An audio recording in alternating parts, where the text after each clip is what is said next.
ಹೇಳಿದನಲ್ಲ, ತಾ ಹೇಳಿದನಲ್ಲವೇ,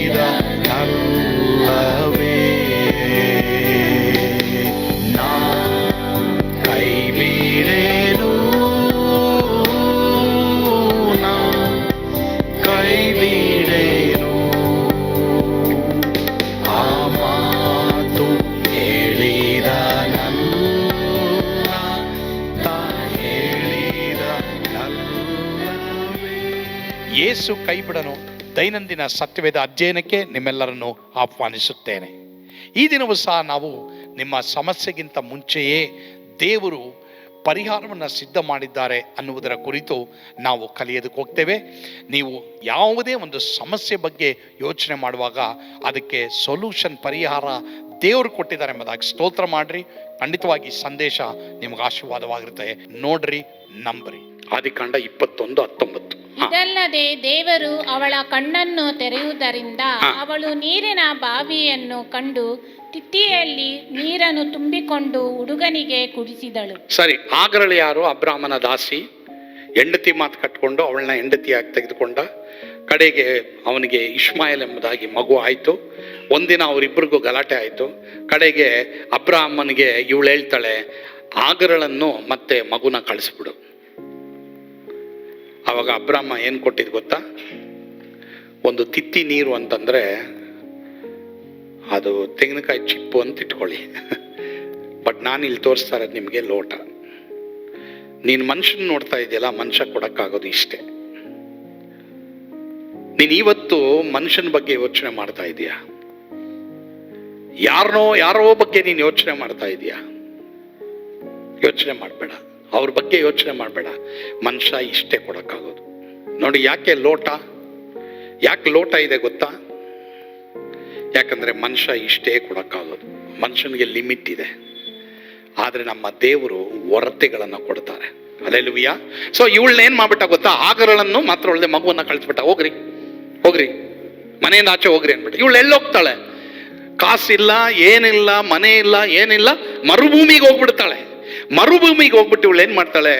ಮಗು ದಾಹ, ಮಗು ಏನು ಮಾಡಬೇಕು ಗೊತ್ತಿಲ್ಲ, ಅವ ಸಾಯ್ಲಿ ಬಿಡು ಅಂದ್ಬಿಟ್ಟು ಅದು ಸಾಯೋದನ್ನು ನಾನು ನೋಡೋಕ್ಕಾಗಿಲ್ಲ, ಮಗುನ ಅಲ್ಲಿ ಬಿಟ್ಟು ಬರ್ತಾಳೆ. ನೋಡಿ, ಇವಳು ಒಂದು ಮನುಷ್ಯ ಕೊಡೋದು ಇಷ್ಟೇ.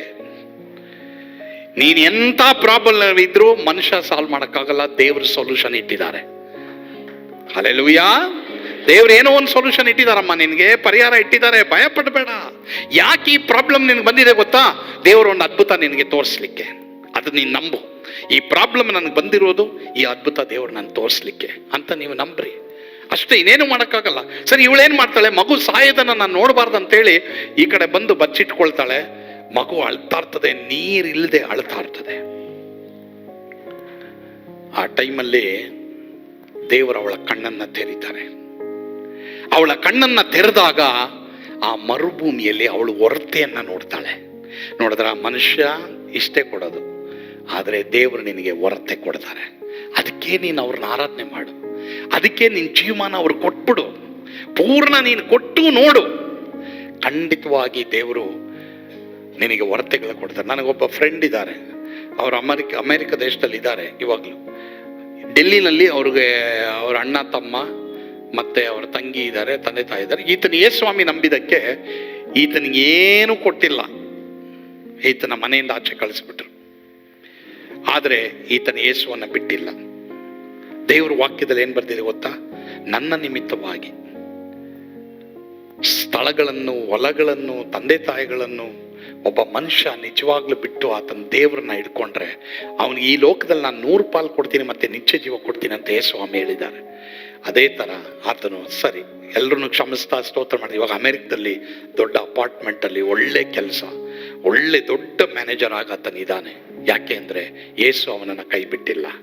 ಮನುಷ್ಯ ಕೊಡೋದು ಇದಕ್ಕಿಂತ ಕಡಿಮೆ, ಆದರೆ ದೇವ್ರು ಕೊಡೋದು ಹೊರತೆ. ನೋಡಿದ್ರ, ಹಾಗರಳನ್ನು ಇವನು ಕಳಿಸ್ಬಿಟ್ಟ ಮರುಭೂಮಿಗೆ. ಆದರೆ ಮರುಭೂಮಿಯಲ್ಲಿ ದೇವರು ನೀರಿನ ಹೊರತೆಗಳನ್ನ ಸಿದ್ಧ ಮಾಡಿದ್ರು. ನಿನಗೂ ಸಹ ಸಿದ್ಧ ಮಾಡ್ತಾರೆ. ಕಣ್ಣು ಕಾಣಲಿಲ್ಲ, ಕಿವಿ ಕೇಳಲಿಲ್ಲ, ಅದರ ಭಾವನೆಯು ಹೃದಯದಲ್ಲಿ ಹುಟ್ಟಲಿಲ್ಲ ಎಂಬುದಾಗಿ ದೇವರ ವಾಕ್ಯದಲ್ಲಿ ಬರ್ತಿದೆ. ಆದ್ದರಿಂದ ಪ್ರಿಯ ದೇವರ ಮಕ್ಕಳೇ, ಯಾರೇ ಇರಬಹುದು, ನೀವು ಅವ್ರನ್ನ ನೋಡಿ, ಯೇಸುವನ್ನು ನೋಡಿ, ಅವ್ರನ್ನ ಪ್ರಾರ್ಥಿಸಿ, ಅವ್ರನ್ನ ಪ್ರೀತಿ ಮಾಡ್ರಿ. ನಿಮ್ಮ ಬೇರೆಯವರ ದಯೆ ಮೇಲೆ ಜೀವಿಸಬೇಡಿ, ದೇವರ ದಯೆಯಿಂದ ನೀವು ಜೀವಿಸಿ.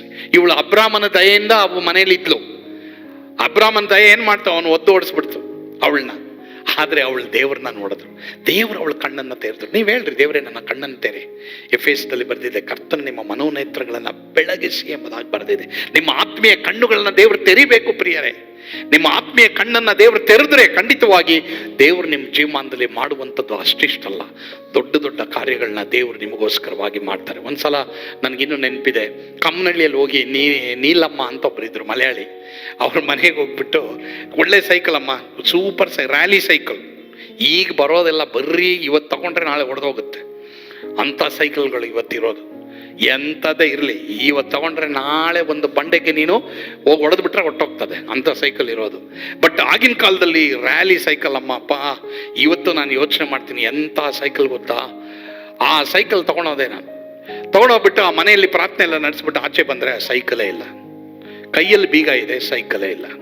ಬಿಡಿ, ಯಾರು ಕತ್ಕೊಂಡೋದ್ನೋ ಆ ಸೈಕಲ್ ತಗೊಂಡು ಬರ್ತಾನೆ ಮೇಲೆ, ತಗೊಂಬರ್ತಾನೆ ಮೇಲೆ. ಸ್ವಾಮಿ ಇದು ಅವ್ರದ್ದು, ಪಾಸ್ಟರ್ ಮಾರ್ಕ್ ಅವ್ರದ್ದು ಅಂತ ತಗೊಂಬರ್ತಾನೆ. ಪರ್ವನ ಪೋಟಿಫರನ ಹೆಂಡತಿ ಏನು ಮಾಡಿದ್ಲು, ಯೋಸೇಫನ ಶರ್ಟ್ನ ಕಿತ್ಕೊಂಡ್ಬಿಟ್ಲು. ಅವಳು ಬರ್ತಾಳೆ ಅಲ್ಲಿ ಮೇಲೆ, ಯೋಸೆಫನ್ ಶರ್ಟ್ ಇದು ಅಂತ ಎಲ್ಲ ಒಪ್ಪಿಸ್ಕೊಟ್ಬಿಟ್ಟೆ ಅವ್ರು ಹೋಗ್ಬೇಕು. ಸರಿ, ನನ್ನ ಸೈಕಲ್ ಬರ್ತದೆ ಅಲ್ಲಿಗೆ, ಬಿಡಿ ಅದು ಬೇರೆ ವಿಷಯ. ನಾನು ಸೈಕಲ್ ಹೋದ್ಮೇಲೆ ನಡ್ಕೊಂಡು ಬಂದ್ವಿ ನಾನು ಪಾಸ್ಟರ್. ಆದರೆ ನಮಗೆ ಗೊತ್ತಿದ್ದಿಲ್ಲ ಸೈಕಲ್ ಯಾಕೆ ಹೋಯ್ತು ಅಂದರೆ, ನಮಗೆ ಮೋಟ್ರ್ ಬೈಕ್ ಬರಕ್ಕೆ, ನಮ್ಮ ಮನೆ ಬಾಗಿಲಿಗೆ ಮೋಟ್ರ್ ಬೈಕ್ ಬಂತು. ಅಲೆಲುಯ್ಯ ಹೇಳಿ, ಅಲೆಲುಯ್ಯ ಅಂತ. ಯಾಕಮ್ಮ ಭಯ ಪಡ್ತೀಯ, ಯಾಕಮ್ಮ ನಿರಾಸನಾಗ್ತೀಯ? ಈ ಕಾಲೇಜ್ ಬಾಗಿಲು ಮುಚ್ಚುತ್ತಾ ಬೇರೆ ದೊಡ್ಡ ಕಾಲೇಜ್ ತೆಗಿತಾರೆ, ಈ ಸ್ಕೂಲ್ ಬಾಗಿಲು ಮುಚ್ಚುತ್ತಾ ದೊಡ್ಡ ಬಾಗಿಲು ದೇವ್ರು ತೆಗಿತಾರೆ. ಭಯ ಪಡಬೇಡ, ಇವ್ರು ಇಲ್ಲ ಅಂದ್ರ ದೇವ್ರು ಹೌದು ಅಂತಾರೆ. ಯಾಕೆ ವರಿ ಮಾಡ್ತೀಯ? ನೀನು ಎಲ್ಲದಕ್ಕೂ ಸ್ತೋತ್ರ ಮಾಡಬೇಕು. What is your problem today? What mandate today? ಮನುಷ್ಯ ಏನ್ ಮಾಡ್ದ ನಿನ್ಗೆ? ಮನುಷ್ಯ ಏನು ಕೊಟ್ಟಿಲ್ಲ ಅಂತ ಕೋಪವಾಗಿದೆಯಾ? ಮನುಷ್ಯನ ಮೇಲೆ ಕೋಪವಾಗಿರ್ಬೇಡ. ದೇವರು ನಿನ್ನ ಕಣ್ಣನ್ನು ತೆರಲಿ. ಅವಳು ದೇವ್ರನ್ನ ನೋಡ್ಬಿಟ್ಲು. ಅವಳು ಒಬ್ಬಳೆ ಲೈಫಲ್ಲಿ ಎಲ್ಲವನ್ನ ನೋಡುವಂತ ದೇವರು ಅಂತ ದೇವರಿಗೆ ಹೆಸರಿಟ್ಟವಳು ಅವಳೊಬ್ಬಳೆ, ಇನ್ಯಾರೂ ಇಡ್ಲಿಲ್ಲ, ನೀನು ಇಡ್ಲಿಲ್ಲ. ನೀನು ಎಲ್ಲರೂ ಹೇಳಿದ್ದೆ, ನೀನು ಹೇಳ್ತಾ ಇರೋದು. ಆದ್ರೆ ಇಡೀ ಸತ್ಯವೇದದಲ್ಲಿ ಅಬ್ರಾಮ ಇಲ್ಲ, ಈಸಾಕ ಇಲ್ಲ, ಯಾಕೋಬ ಇಲ್ಲ, ಈ ಕಡೆ ಎಲಿಯ ಇಲ್ಲ, ಎಲೀಷಾ ಇಲ್ಲ, ದೊಡ್ಡ ದೊಡ್ಡ ಭಕ್ತರು, ಯೆಹೋಶುವ ಸೂರ್ಯನನ್ನೇ ನಿಲ್ಲಿಸಿದವನು, ಮೋಶೆ ಸಮುದ್ರವನ್ನೇ ವಿಭಾಗ ಮಾಡಿದವನು, ಯಾರೂ ದೇವರಿಗಿಂತ ಹೆಸರಿಟ್ಟಿಲ್ಲ. ಇವಳೊಬ್ಬಳೆ ಆ ಹೆಸರಿಟ್ಬಿಟ್ಲು. ಪ್ರಿಯ ದೇವರ ಮಕ್ಕಳೇ, ಯಾಕೆ ಗೊತ್ತಾ? ಅವಳೊಬ್ಬಳೆ ಹೇಳಿದ್ದು ಎಲ್ಲವನ್ನ ನೋಡುವಂತ ದೇವರು ಅಂತ ಹೆಸರಿಟ್ಬಿಟ್ಲು. ನೀವು ಯಾರನ್ನ ನೋಡ್ತಾ ಇದ್ದೀರಾ? ಏನ್ ಬೇಕು ಅಂತ ಯಾರನ್ನ ನೋಡ್ತಾ ಇದ್ದೀರಾ ನೀವು? ಸಿ ಗಾಡ್, ಅವ್ರನ್ನ ನೋಡು ಅಲ್ವಾ? ಅವ್ರನ್ನ ನೋಡು, ನಿನ್ನ ಜೀವಿತಕ್ಕೆ ಅವ್ರನ್ನ ನೋಡು. ಅವ್ರು ಖಂಡಿತವಾಗಿ ನಿನ್ನ ಕಣ್ಣನ್ನ ತೆರೆದಾಗ ನಿನಗೆ ಎಲ್ಲಿ ಏನು ಸಿಗಲ್ವೋ ಅಲ್ಲಿ ಎಲ್ಲ ಸಿಗೋ ಹಾಗೆ ದೇವರು ಮಾಡ್ತಾರೆ. ಪ್ರಿಯ ದೇವರ ಮಕ್ಕಳೇ, ಈ ಸಂದೇಶದ ಮೂಲಕ ನೀವು ಆಶೀರ್ವದಿಸಲ್ಪಟ್ಟಿದ್ರೆ ಎಂಬುದಾಗಿ ನಾನು ನಂಬ್ತೇನೆ. ಒಂದು ವೇಳೆ ಯೇಸುವನ್ನು ನೀವು ಬಿಟ್ಟು ದೂರ ಹೋಗಿದ್ರೆ ತಿರುಗಿ ಆತನ ಬಳಿಗೆ ಬನ್ನಿರಿ, ಖಂಡಿತವಾಗಿ ಆತ ನಿಮ್ಮನ್ನು ಸ್ವೀಕಾರ ಮಾಡ್ತಾರೆ. ಒಂದು ವೇಳೆ ನೀವು ನಿಮ್ಮ ಪಾಪದ ನಿಮಿತ್ತವಾಗಿ ದೂರ ಹೋಗಿದ್ರೆ, ನಿಮ್ಮ ಪಾಪಗಳು ಕಡುಕೆಂಪಾಗಿದ್ರು ಹಿಮದಂತೆ ಬಿಳುಪು ಮಾಡುವುದಕ್ಕೋಸ್ಕರವಾಗಿ ಯೇಸುಸ್ವಾಮಿ ಸಿದ್ಧವಾಗಿದ್ದಾರೆ, ಮಾಡಿದ್ದೀನಿ ಎಂಬುದಾಗಿ ಹೇಳಿದ್ದಾರೆ. ನೀವೇನು ಮಾಡಬೇಕು? ಆತ ನಂಬಬೇಕು, ನಿತ್ಯ ಜೀವವನ್ನು ನೀವು ಕಾಣ್ತೀರಾ. ಕರ್ತ ನಿಮ್ಮನ್ನು ಆಶೀರ್ವಾದ ಮಾಡಲಿ. ಪ್ರಾರ್ಥನೆ ಮಾಡೋಣವಾ? ಪರಮ ಪ್ರೀತಿಯುಳ್ಳ ತಂದೆ ಆದರೂ ನಿಮಗೆ ಸ್ತೋತ್ರ. ಈ ಸಂದರ್ಭದಲ್ಲಿ ನಮ್ಮೊಂದಿಗೆ ನೀವು ಮಾತನಾಡಿದ್ದಕ್ಕಾಗಿ ಸ್ತೋತ್ರ. ಯಾರ್ಯಾರು ಇವತ್ತು ಕಾಯಿಲೆಯ ಸಮಸ್ಯೆಯ, ದೇವರೇ ಹಣದ ಸಮಸ್ಯೆಯ, ದೇವರೇ ಮಾತ್ರವಲ್ಲದೆ ದೇವರೇ ರಾಜ್ಯನ ಕೆಲಸದ ಸಮಸ್ಯೆಯ, ದೇವರೇ ಸ್ವಾಮಿ ಎಜುಕೇಷನ್ ಸಮಸ್ಯೆಯ, ಯಾವ ಸಮಸ್ಯೆ ಗೊತ್ತಿಲ್ಲಪ್ಪ, ಯಾವುದೇ ಸಮಸ್ಯೆ ಅವ್ರಿಗಿದ್ರು ಆ ಸಮಸ್ಯೆ ಎಲ್ಲದರಿಂದ ಅವ್ರನ್ನ ಬಿಡುಗಡೆ ಮಾಡಪ್ಪ. ದೇವರೇ, ನೀನು ಅನೇಕರಿಗೆ ಬಿಡುಗಡೆ ಮಾಡಿದ್ಯಾ ಸತ್ಯವೇದದಲ್ಲಿ, ನಮಗೂ ನೀನು ಬಿಡುಗಡೆ ಮಾಡಪ್ಪ. ಸ್ತುತಿ, ಘನ, ಮಾನ, ಮಹಿಮೆ ನೀವೊಬ್ಬರೇ ಹೊಂದಿಕೊಳ್ಳ್ರಿ ಸ್ವಾಮಿ. ಯೇಸುವಿನ ಹೆಸರಿನಲ್ಲಿ ಪ್ರಾರ್ಥಿಸ್ತೇವೆ ದೇವರೇ, ಆಮೇನ್. ಕರ್ತನು ತಾನೇ ನಿಮ್ಮೆಲ್ಲರನ್ನ ಆಶೀರ್ವಾದ ಮಾಡಲಿ. ಸ್ವರ್ಗದ ಆನಂದ ನಿಮ್ಮೆಲ್ಲರನ್ನ ತುಂಬಿ ತುಳುಕಲಿ. Amen. God bless you.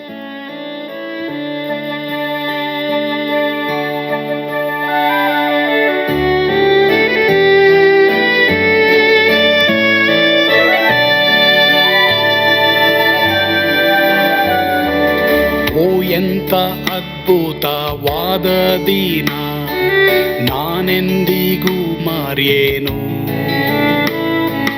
ಪಾಪಂದ ಕಾರದೊಳ್ ಪಾಲೆದೇನಾ, ರಕ್ಷಕನ ಕಂಡೇನು. Komala ಕರುಣೆಯುಳ್ಳ Yesu N ಕೊರತೆ ನೀಗಿದ.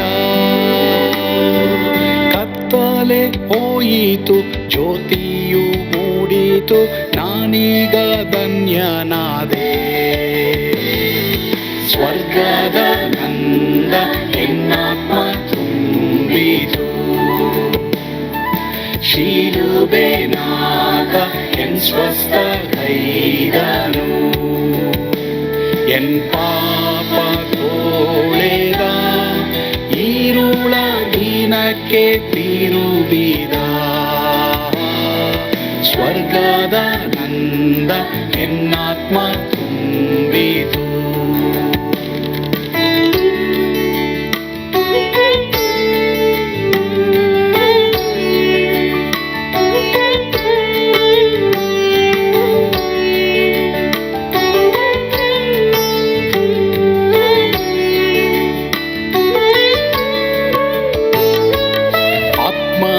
ನೂತನ ಜನ್ಮದಿಂದ ದೇವಪುತ್ರನಾದೇನು.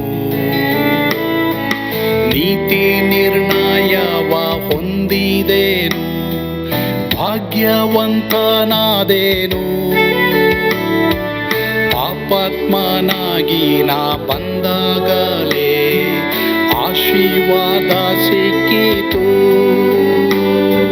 ಕೃಪೆಯ ಮೂಲವೇ ರಕ್ಷಣೆ ಹೊಂದಿದೆ, ಸುನಾಮ ಕೊಂಡಾಡುವೆ. ಸ್ವರ್ಗದ ನಂದ ಎನ್ನಾತ್ಮ ತುಂಬಿತು. ಶಿಲುಬೆನಾಥ ಎನ್ ಸ್ವಸ್ಥ ಕೈದನು. ಎನ್ ಪಾಪ ತೋಳೆದ, ಈರುಳ ದಿನಕ್ಕೆ ತಿರುಗಿದ.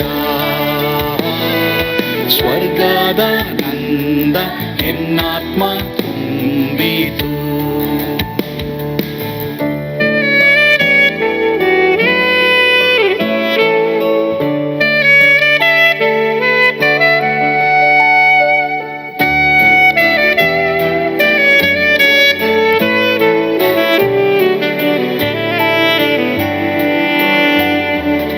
ಅನಂತ ನಿರೀಕ್ಷೆ ಏನಾಗಿದೆ, ಕಾಲವು ತೀರಲಾಗಿ. ಸ್ವರ್ಗದ ಭವ್ಯ ಬಿಡಾರದಲ್ಲಿ ನಿತ್ಯವಾಗಿ ಇರುವೆ. ಶಿಲುಬೆ ನನಗೆ ಆಶ್ರಯವೇ, ನಂಬಿಕೆಗಾಧಾರವೇ. ನಿತ್ಯ ಐಶ್ವರ್ಯವ ದಿವ್ಯಾಶೀರ್ವಾದವ ಕರ್ತ ಇವನೇ ನಗೆ. ಸ್ವರ್ಗದ ನಂದ ಎನ್ನಾತ್ಮ ತುಂಬಿತು. ಶಿಲುಬೆನಾಥ ಎನ್ ಸ್ವಸ್ಥ ಕೈದನು. ಎನ್